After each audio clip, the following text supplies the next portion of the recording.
Our featured BBB Wise Giving Alliance accredited charity seal holders for this episode are Ronald McDonald's House Charities of Eastern Wisconsin, Sea International, Sub-Zero Mission. To find out more about these and other BBB Wise Giving Alliance accredited charity seal holders, go to give.org.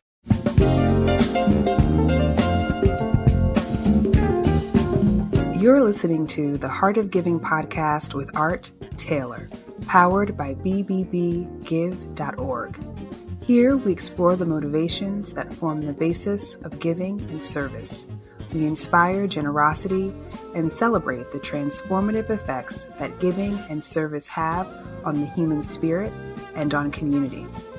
The conversations featured on the podcast also uncover giving strategies that educate and provide tools to help listeners make impactful gifts of both their time and money. We hope you enjoy this episode. This is the Heart of Giving podcast, powered by bbbgive.org. Give.org is the nation's standards-based charity evaluator, and it's your one-stop source for information on giving and reports on the most asked about charities. I'm Art Taylor. Today, our guest is Leah Henck. And Leah is working in a really challenging space, I'd like to think. But let me just tell you a little bit about her, and then we'll get into our conversation today. She's an MBA, which she finished back in 2008, and then joined her husband in India in January of 2009. And together they spent 7 years serving with a firm called the Freedom Firm in Pune. And during that time, Leah and Mala worked together to found Ruhama Designs. It's a business dedicated to providing rescued women a healthy, sustainable livelihood. And upon returning to the U.S., Leah turned her focus to running after 3 active, beautiful children. And I have 3 grandchildren. So I get some cred, but I don't get anywhere near the cred you get. And through unexpected events, Leah rejoined the work of Freedom Firm in USA. First as treasurer and now as president. Today she finds incredible joy in the privilege to stand as one of the team reaching out hands of hope and healing girls forgotten and abused.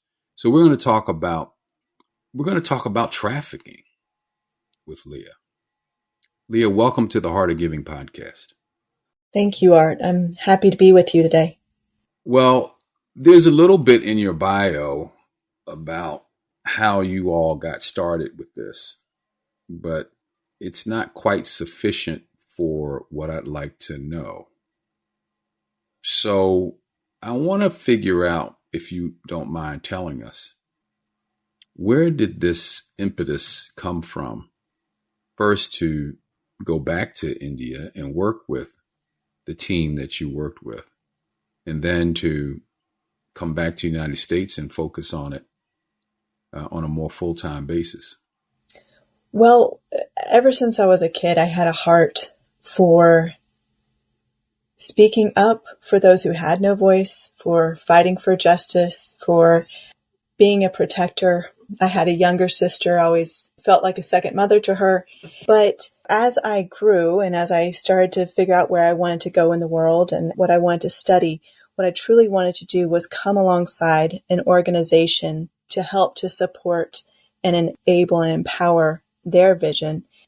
And so my childhood tendencies, wanting to be a help and a protection, and then these later studies really came together well in the work that I got to do later in my life. Trafficking was something I actually had never even heard of, had no idea that this still existed, that slavery still existed in the world today.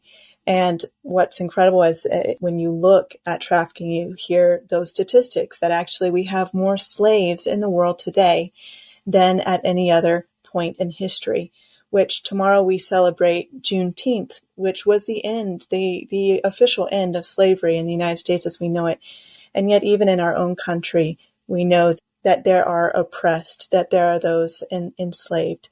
My husband was the first to introduce me to trafficking. Before we're even dating or anything else, he told me a story about his first time in India. He had gone to meet who were the founders of Freedom Firm, a couple named Greg and Mala Malstead, and gone and spent a summer with them in India, just as they were beginning their work in the front lines of fighting trafficking in India. And he was so impressed and so challenged by what they were doing that he went again as a legal intern and helped them.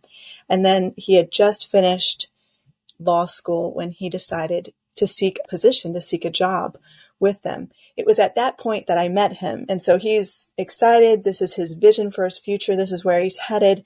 And he begins to tell me about what he has seen and what he has experienced in this place. And I was both shocked, but also deeply impacted by just the fact that there are young girls still trafficked, that there are young girls who are oppressed against their will, forced into prostitution, because the work of Freedom Firm is specifically against sex trafficking. So my husband he got the job in India. He was on his way to head and work in this issue to fight directly against sex trafficking of minor girls in India. I continued finishing my MBA in the US. And then when I completed that, I joined him in India and began to seek, where could I help in this particular evil? And so I spent time alongside of Mala Malstead, who was the co-founder of Freedom Firm, and the business expertise that I had gained through my studies, I was able to use that to help Mala found a business that really was meant to be an in-between, a first step for girls who had already been rescued, had already spent time in restoration and shelter homes, but needed that first step back into healthy society. And so we created a business to employ these women, hopefully as a bridge employment. And we worked with that for a number of years. But my husband was always on the side of the direct intervention.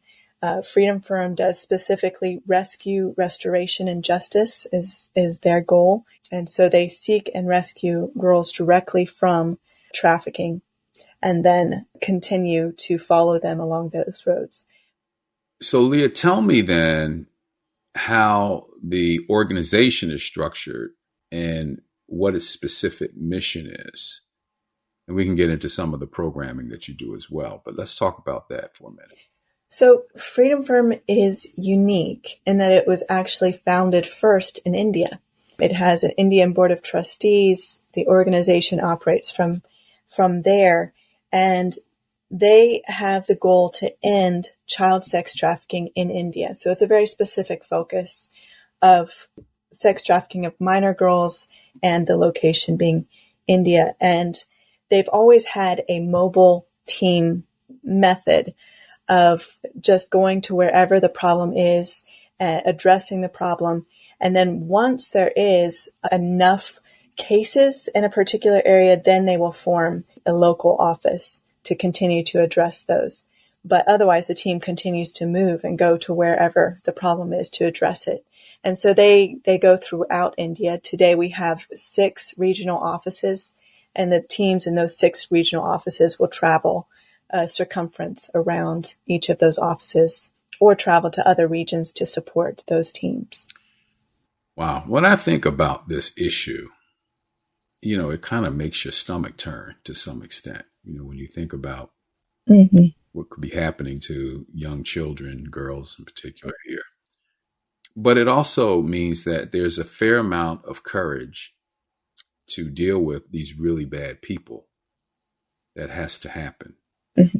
How does your organization go about addressing the people responsible for this heinous criminal activity? Well, as I said, our 3-pronged approach is rescue, restoration, and justice. Everything is focused around that one victim, that particular girl, rescuing her following up with her, with social workers, bringing therapy and trauma-informed responses to her, helping her to move on in her life. But that third point of justice is really what we believe is the crucial point, is the only thing that can change an area, a region, that can stop the flow of corrupt activity and can protect future girls. We believe that holding the perpetrators accountable for their crime will raise the risk level so high that it's no longer lucrative. It's no longer a good business decision to sell minor girls. And so we pursue justice in each of these cases. We do that by opposing bail from the very first so that an accused perpetrator will be held. Then we follow that case throughout and fight for a conviction.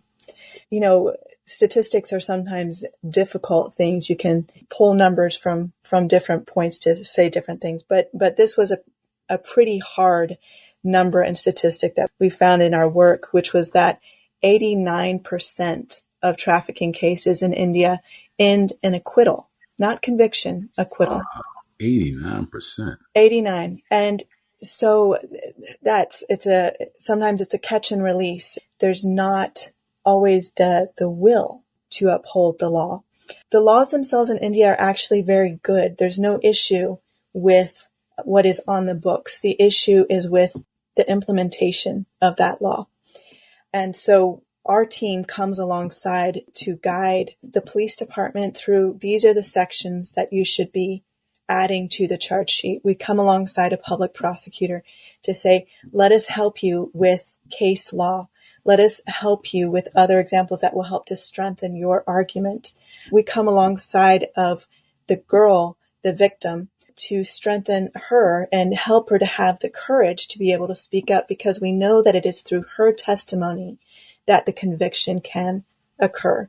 It's on her back, unfortunately, that future protection rests. And so we come alongside each of these parties to try to strengthen the justice system, because we truly believe that is where the key lies. I would think so, because otherwise it's more catch and release if there's no penalty associated with it. Mm-hmm. And while 89% is a discouraging number, perhaps, we actually have a lot of hope, because we have seen, we've worked since 2006. And so, I mean, that's 18 years now. Yeah. In 18 years, we have only seen 14 convictions. Only 14. What? We have hundreds of cases, but we have only seen 14 convictions. But every conviction has just powerful repercussions in the area. And so I try to encourage people with, though it is such a low number, it's a tidal wave of effect. And so, for example, explain that to me. Yeah, give me more about the tidal wave effect. Sure. Yeah. So when we first worked, the very first regional office was in the city of Pune. And when we went there, the reason that we set up the first regional office is that there were minor girls standing openly for sale on the road. It was not difficult to find them. And so we began working in that area, bringing the issue to the police, case after case after case, continuing to build. But it wasn't until we had the very first conviction that we began to see a change. But after that first conviction, suddenly you could not find minor girls being sold on the road any longer. However, they were still available hidden inside. So then you keep working. Then the second conviction came, and you could no longer find girls for sale inside. But they were still available to those known. They were still special requests. So you keep working. Finally, the third conviction, they're no longer available.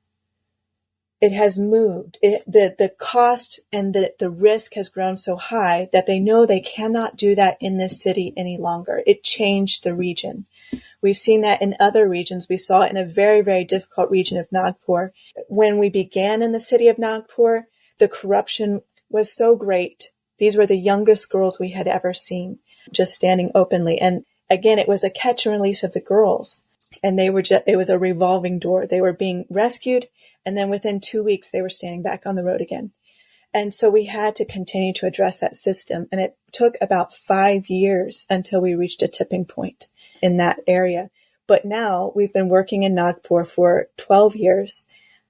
And today we have seen where you can no longer find minors. And not only that, but the police themselves are upholding the law. They themselves are shutting down areas where they find this problem. We have had the deputy commissioner of Pune, one of the higher level government officials, has stated that trafficking is one of the main concerns of their government. And so it has taken time. And yet that is another area where the issue was so deeply embedded that others who saw it said it was impossible. But it was not impossible. As you continue to hit it step by step, today we have seen an entire 180 turnabout in that region. And now it's time for our Giving Tips segment with Bennett Weiner, one of the world's most renowned experts on charity accountability and the COO of the BBB Wise Giving Alliance. Today I'd like to talk to you about environmental organizations. These groups have, for quite some time, been the subject of increasing interest from the donating public. But of course, you really can't tell what the organization does based on the name alone. And it's helpful to know the major categories of these types of groups so you can make an informed giving decision. And I'd like to talk about 5 categories of the types of environmental organizations that we report on. One is environmental protection, research, and advocacy. And these organizations work to restore and maintain the quality of our environment.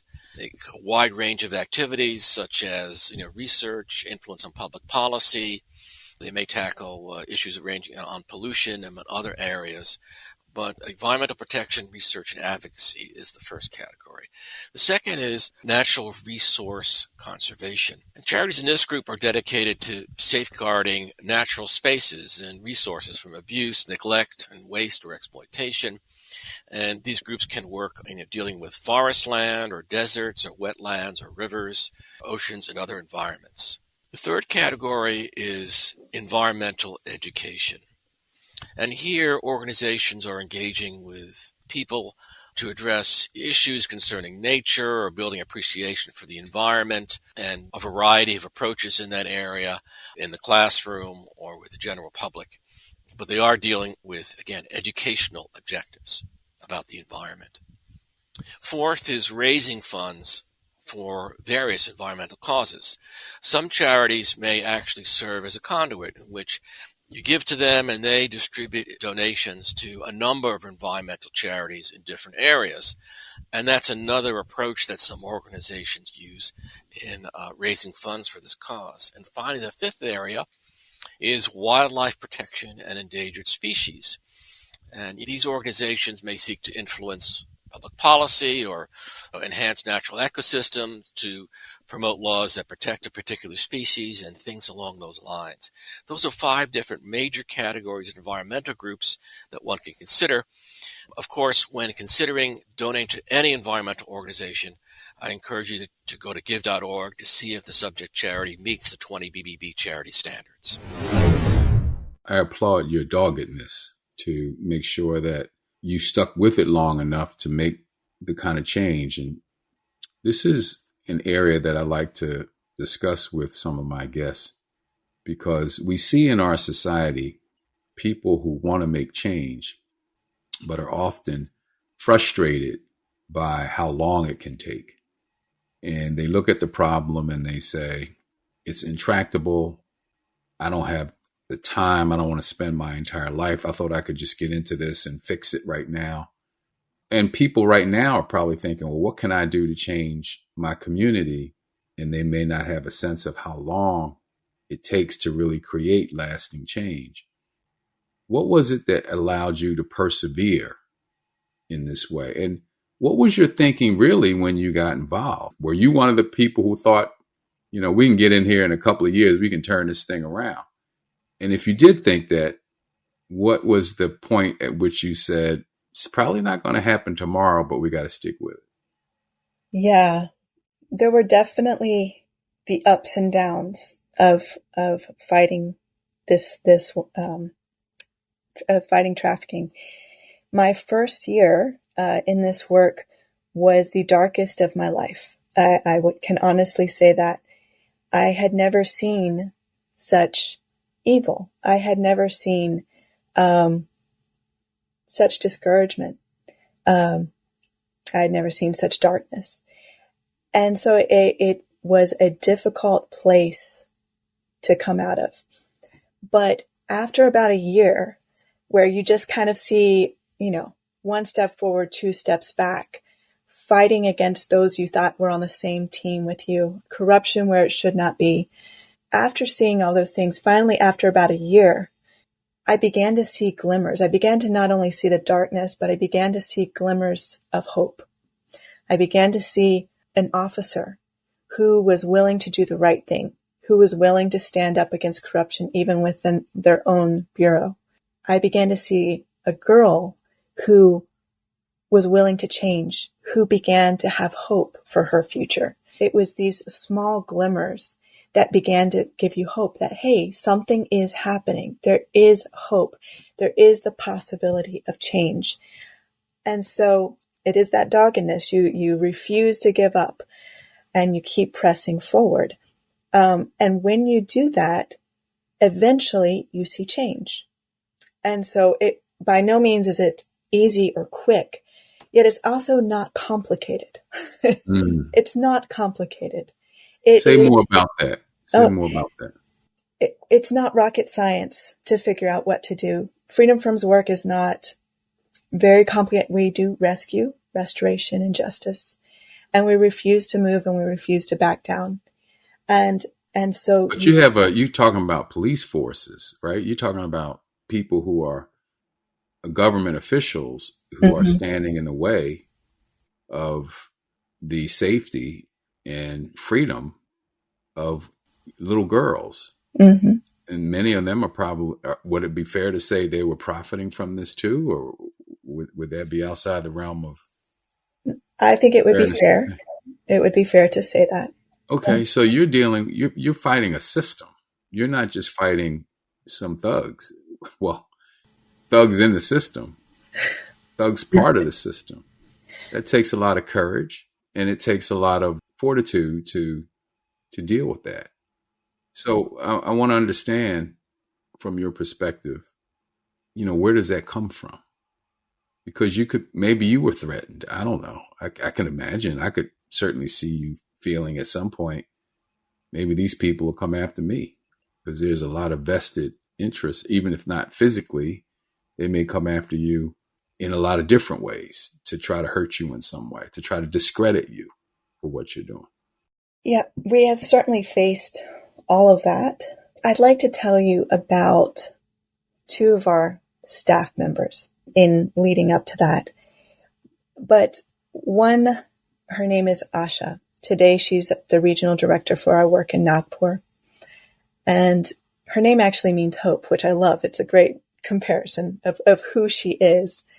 But when we first hired her as a social worker, the very first social worker for that region, she was the only one working there. Our team would travel and support her, but she was the consistent on the ground, going in to meet the girls in the shelter home.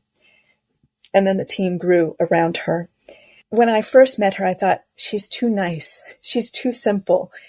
I just don't know how long she's going to last. It's a tough job. Many people we see only last 2 to 3 years in this work. She's now lasted over 12. So I was wrong when I saw her, but she had something in her that I did not see in the beginning. Though she was simple, she was focused in her task. She knew that if she just stood, if she just refused to give up, if she just continued to stand and continue to seek those who would help. Yes, this person, this government official might be corrupt, but they are not all corrupt. There are good people in the system. And so working to rebuild and bring healing to the system is something that we seek to do. But though she was simple, though she was not charismatic and someone that you would look at and think, oh, this person's going to change the world. Yet she has changed her region. And she's done that through a patient perseverance. She has done that through refusing to lose hope and refusing to give up. And there have been times, most certainly, where things got much, much harder before they got any better. I think for us in this work, when we look at those situations, we have to look back at Pune and at Nagpur, because we continue to work in other areas where it is still difficult, where we have yet to see the tide turn. But we can look at these places and say, but the tide did turn. It was that bad, but we saw change. And when we refuse to back down and we have that patient step-by-step perseverance, you can't stand against that. Well, it's interesting. I'm slightly changing the subject a bit because I'm always fascinated by people who particularly start out in business like you did, right? You have your MBA. And when you're in business school, they're giving you all of the formulas and the processes and the best practices and ways of being successful managing a business, the financial aspect of it, how to be profitable. And all those things matter. But what you don't have maybe is the reason to do something when it doesn't make sense, when it doesn't make business sense, right? Mm-hmm. You're taught to make business sense in business school. And fighting a corrupt system that's entrenched in a particular country halfway around the globe doesn't make business sense. And so I'm just so curious to know what you would say to your professors who would probably say to you, some of them might say to you, you must have been out of your mind to even try something like this. It doesn't make sense.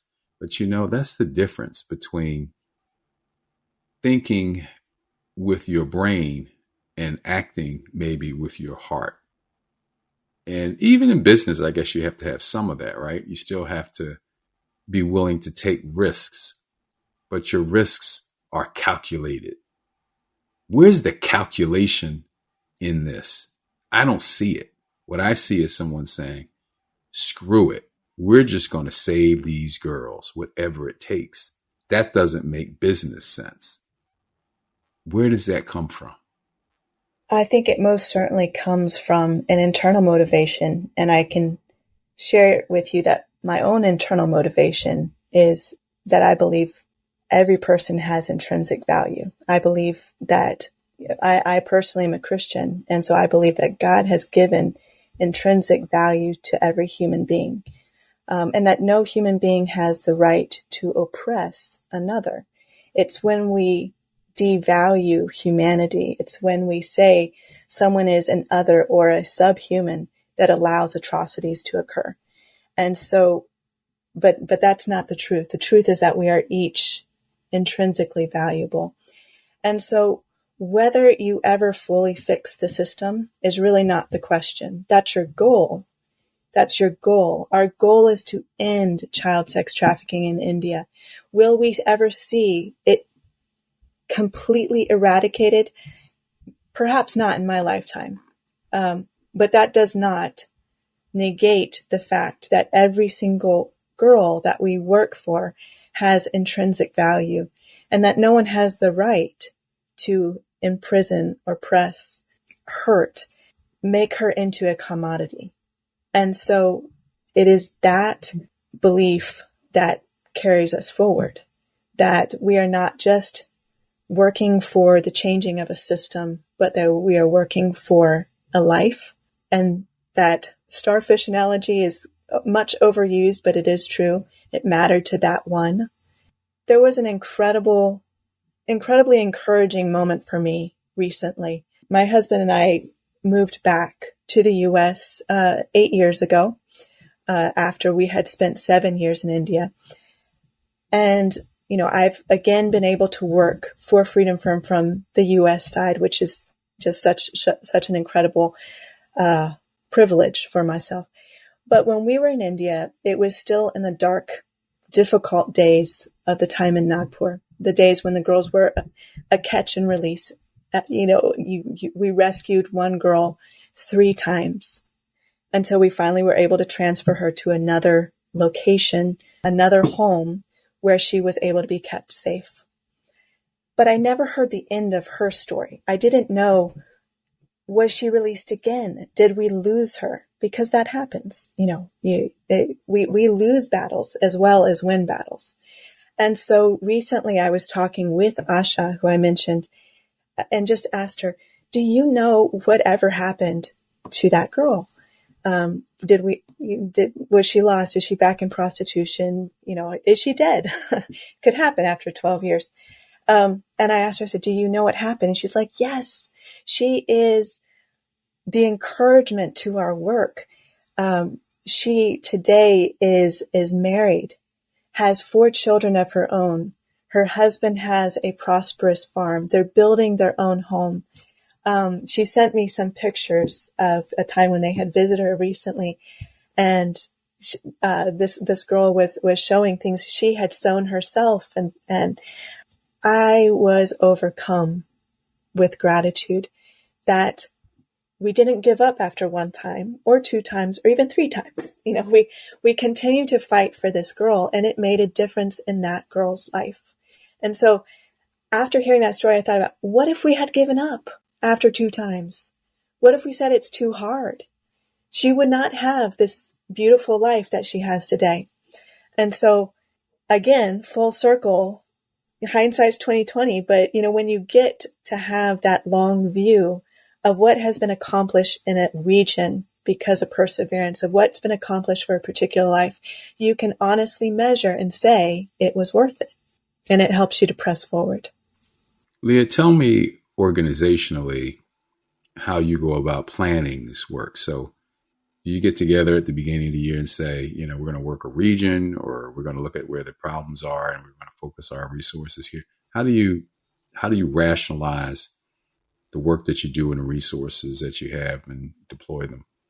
Well, as I mentioned, we're kind of a backward organization from many that you may talk to, and that the organization in India actually tells us what they're doing. Okay. They have their brainstorming. So, whereas it was founded by Greg and Mala Malstead, who Mala is American, but she was actually born in India, so had this strong connection to India. But they also had left after just a couple years after my husband and I had left due to some various circumstances. So today, the organization in India is entirely Indian-led, Indian trustees, staffed by Indians. They have taken this mission and DNA into themselves, and they are saying, we are going to change our country. We are going to make sure that this does not continue. So they meet. Like I said, we have our 6 regional offices, and they look at what has been happening in those areas. They look at which cities they believe there are still significant problems. They look at which areas they've been traveling to, doing initial investigations, and where do they think they may grow or expand, and where the needs are. And based upon that experience over the past year, they make their expectations, their goals for the next year. Then they communicate that to me. This is what we are planning to do. This is what our goals are. This is what we believe our financial needs will be. They themselves do some of their own fundraising, both within India. They've been able to get a very prominent granting fund from within India who's beginning to support their work, as well as some European organizations. But we in the U.S. are actually still one of the primary fundraisers for them. So they tell me what their goals are, and they communicate that and what their needs are, and I bring that to my board, and we agree. But one of our sayings, one of our mottos is our all for every one. We still believe that every one girl is worth the work. And so we don't really have a calculation of, if it goes over this, we can't do that. Or if we don't make the number of rescues, then we're in trouble. We really are looking at Are we making headway? Are we pressing forward? Are we trying, because not every, again, with most nonprofits, it's like this, how can you truly put metrics to it? But I mean, we try, but we look at, are they doing the pieces necessary that we believe will bring to breakthrough in a region? Maybe we've only seen 1 or 2 successful rescues, but I'll bet you they have tried 20 times. So are we seeing the action necessary to lead us towards that goal? And if it took 20 times to reach 1 rescue, that's okay. Wow. Well, what do you need? I mean, there's a obvious need that you have for something to do your work more effectively, to continue your work. What is that? I believe that there's hope in this work. I always try to communicate that to people, that this is not a battle that you fight simply because it ought to be fought. But I truly believe that you can bring change. But I do think that we work as a body. We work as a team. And in a body, you have the different functions. We could not accomplish ending sex trafficking in India without the team in India. They also cannot accomplish their work without us. It's in our partnership together that we can see headway made. And so I also speak to people who connect with us in the U.S.